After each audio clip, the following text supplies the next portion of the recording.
सभी साथियों को प्रेम भरा नमस्कार। उम्मीद करता हूं कि आप सभी अपनों के साथ सकुशल होंगे। नववर्ष 2025 की इस पहली वीडियो में मैं आप सभी का करबद्ध रूप से स्वागत करता हूं और हर वर्ष की तरह इस वर्ष भी हमारी वीडियोस की शुरुआत करते हैं उसी पहले चरण से, जहां हम और आप इस बात से वाकिफ होते हैं कि हर साल बहुत सी नई एनजीओज राष्ट्रीय एनजीओ महासंघ का दामन थामती है। बहुत सी नई एनजीओज इस सामाजिक परिक्षेत्र में कदम रखती हैं, यानी कि बहुत सारी नई एनजीओज रजिस्टर्ड होती हैं। उन सभी नई एनजीओज के लिए, जैसा कि हर वर्ष से हम शुरुआत करते आए कि कैसे संस्था का संचालन करना है, कैसे पहले कदम कौन से होते हैं जिनके माध्यम से अगर संस्था को संचालित किया जाए तो संपूर्ण वित्तीय वर्ष में हमें ग्रांट, फंड्स और डोनेशंस के लिए परेशान नहीं होना पड़ता। हर बार की तरह लगातार जो भी इस परिक्षेत्र के अपडेट होते हैं, उन अपडेट्स के साथ हम और आप संस्थाओं को मार्गदर्शित करते आए हैं कि उन्हें अब क्या करना चाहिए। तो इसी कड़ी में इस नववर्ष 2025 में ये पहली वीडियो उन सभी संस्थाओं को समर्पित है जो अपने आप में न्यूली रजिस्टर्ड हैं। उन सभी संस्थाओं के लिए भी समर्पित है जिन्हें डॉक्यूमेंट्री रूप से रजिस्ट्रेशन लिए समय हो गया हो, लेकिन अपने कार्यकाल में उन्हें कोई ग्रांट नहीं मिली, कोई फंड नहीं मिला, कोई डोनेशन खास वो अचीव नहीं कर पाए हैं। तो आप चाहें अपने आप को एक नई संस्था मानकर आज से बताए जा रहे जो नियम हैं उनको सिर्फ आपको लागू करना है।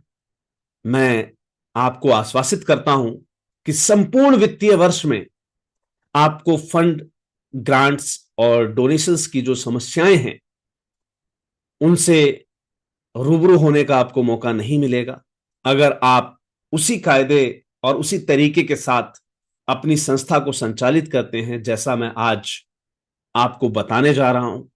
और आगामी कुछ वीडियोस भी लगातार इसी टॉपिक पर रहेंगी कि आखिर एक नई संस्था को क्या करना चाहिए कि उसे फाइनेंशियल प्रॉब्लम्स का सामना ना करना पड़े। तो चलिए मैं लेकर चलता हूं आपको मेरी स्क्रीन पर, जहां मैं आपके साथ कुछ नई चीजें, कुछ नए अपडेट्स के साथ शेयर करने जा रहा हूं। लेकर चलता हूं मैं आपको अपनी स्क्रीन पर। यहां पर ध्यान दीजिएगा, मैंने आपके लिए तैयार की है एक स्पेशल पीपीटी। इस कंप्लीट पीपीटी के अंदर वो सभी सूत्र छिपे हुए हैं जिनके माध्यम से किसी भी संस्था को संपूर्ण वर्ष वित्तीय प्रबंधन में अनियमितताओं का सामना नहीं करना पड़ता। चलिए पहले बात करते हैं कि हमें इस पूरे वर्ष की अगर शुरुआत करनी है तो सबसे पहले हमें अपने ऑब्जेक्टिव्स को, ध्यान दीजिएगा, सबसे पहले हमें अपने ऑब्जेक्टिव्स को डिफाइन करना होगा। अपने ऑब्जेक्टिव्स को हम डिफाइन कर लेते हैं कि हमें किन किन ऑब्जेक्ट्स पर इस साल काम करना है ना।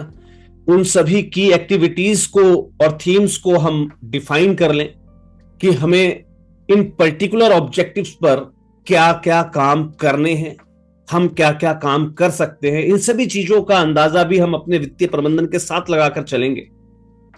ऐसा नहीं है कि हमें कोई पर्टिकुलर ऑब्जेक्ट पर काम करना हो तो हम उस ऑब्जेक्ट में जो है पहला ही जो की एक्टिविटी है वो हम लाखों के खर्चे का तय कर दें। नहीं, वित्तीय प्रबंधन के साथ हम अपनी एक्टिविटीज को आइडेंटिफाई करते हैं। कैसे किया जाता है, सारी चीजें मैं आपको जो है डिटेल में समझाऊंगा। उसके बाद प्लानिंग करनी है कि हमारे इस पर्टिकुलर ऑब्जेक्टिव के लिए कौन कौन से एक्टिविटीज हैं वो रिकरिंग रहेंगी, यानी कि लगातार होती रहेंगी, और कौन से ऐसे इवेंट्स हैं जो हम वन टाइम इसमें परफॉर्म करने वाले हैं। उसके बाद हमें करना है इसका एक action plan ready. Action plan ready करने के बाद इसकी जो भी की डेट्स हैं या ऑब्जर्वेंसेस हैं उनको यूटिलाइज कर लेना है कि उसी पर्टिकुलर ऑब्जेक्ट पर कहां कहां कौन कौन से प्रोग्राम्स हो रहे हैं नेशनली और इंटरनेशनली, है ना। उसके बाद अपना एक कंटेंट डिजाइन कर लेना है कि हमें इस एक्टिविटीज के अंदर क्या क्या कंटेंट्स चाहिए, है ना, और उसके अंदर क्या क्या चेंजेस लेकर आने हैं। स्टेक होल्डर को फिर इंगेज कर लेना है, यानी कि कोलैबोरेशन के लिए या जो है आपके स्पॉन्सरशिप के लिए, तो कैसे आप अपने स्टेक होल्डर्स को एंगेज करते हैं, ये आपको प्रबंधन कर लेना है। उसके बाद लिवरेज टूल फॉर ऑर्गेनाइजेशन, आपको कुछ पर्टिकुलर टूल जैसे गूगल कैलेंडर या फिजिकल कैलेंडर आपको यूज कर लेना है अपनी ऑर्गेनाइजेशन के लिए। और उसके बाद अपने जो परफॉर्मेंस है उसको कैसे मॉनिटर करना है, इसके लिए भी आपको एक पर्टिकुलर वे रेडी कर देना है। और इसी के साथ आपको क्रिएट कर लेना है अपना एक विजुअल कैलेंडर, जो कि आपकी पूरे साल की गतिविधियों के लिए पर्याप्त होगा। इस पूरे साल आपको करना क्या है, ये चीज आप अभी से ड्राइव कर सकें। तो इस सेशन में मैं थोड़ा सा और आगे आपको लेकर चलूंगा, लेकिन उसके लिए आपको वेट करना होगा इस सेशन की सेकंड वीडियो का, जो कि इसी चैनल पर आपको मिलेगी।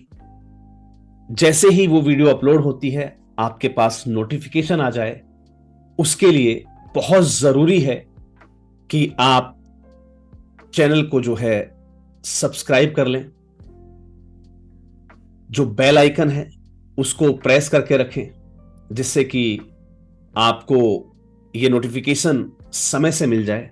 तो मेरा आपसे अनुरोध है कि नीचे दिए गए सब्सक्राइब बटन को प्रेस कर लीजिए, बेल आइकन को प्रेस कर लीजिए, जिससे कि इसी सीरीज का अगला वीडियो आप तक बिना किसी देरी के जल्दी से पहुंच जाए।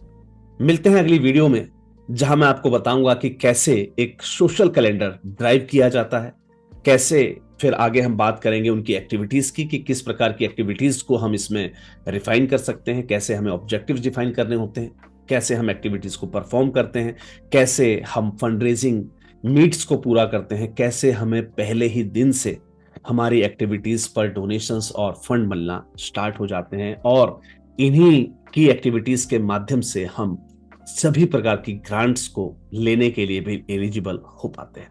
तो मिलते हैं अपनी अगली वीडियो में। उम्मीद करता हूं कि आपने चैनल को सब्सक्राइब कर लिया हो।